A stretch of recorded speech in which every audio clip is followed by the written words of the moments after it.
Mungkin aja di dalam jiwa lu tuh perang sebenarnya. Cuman lu nggak tahu dari mana harus dimulainya gitu loh. Karena mungkin lu nggak main dengan circlean orang yang juga yang udah bangkit ya, udah bangkit kesadarannya. Lu main dengan seputaran itu terus, ya udah lu akan gitu-gitu terus. Dan lu nggak jadi seorang yang pemberani untuk keluar dari pola nyaman lu sendiri. Karena lu udah merasa nyaman dengan kok gini nggak apa-apa, gini-gini aja hidup sih nggak masalah. Lupa lu tuh makhluk langit yang diturunkan ke bumi, ya. Lu lupa jalan pulang, nggak mau pulang, dan lu banyak kemelekatan di bumi ini sehingga lu menjadi orang yang nggak sadar.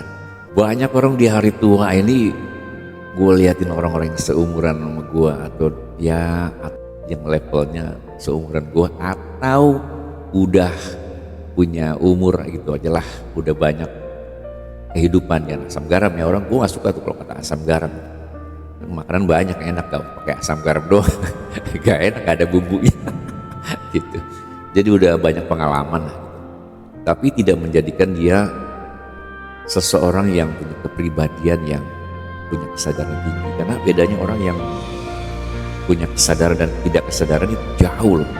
Lu sadari diri lu sendiri aja udah. Gue pikir udahlah di umur-umur segitu, atau lu juga kebanyakan kerepotan, misalkan banyak waktu yang lu pakai buat urusin agama.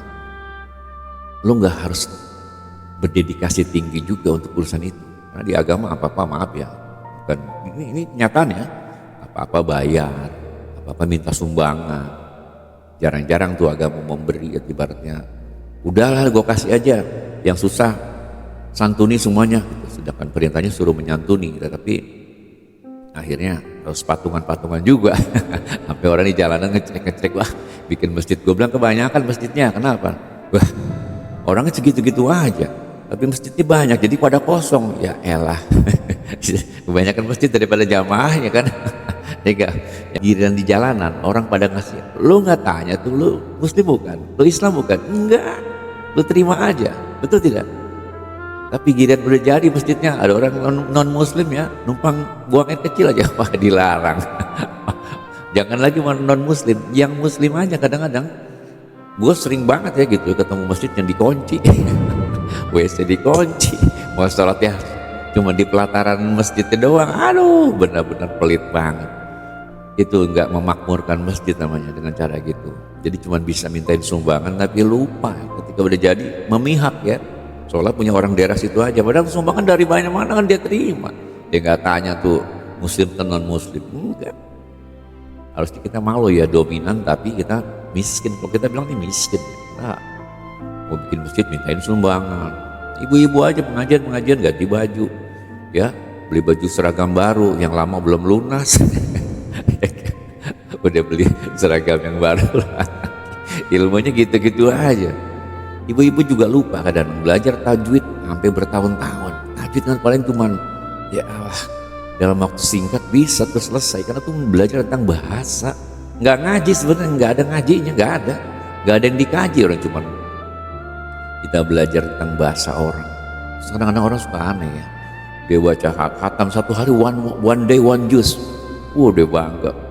Lu kalau nggak ngerti, lu baca buku apa aja lah, mau bahasa Jerman, bahasa Inggris, bahasa Prancis, bahasa Jepang, tapi kalau lu nggak ngerti apa yang lu dapat, gue mau tanya, lu udah diiming-iming, soal lu dapat pahala, wah, ya kan, kalau ditinggalin katanya berdosa, ajab.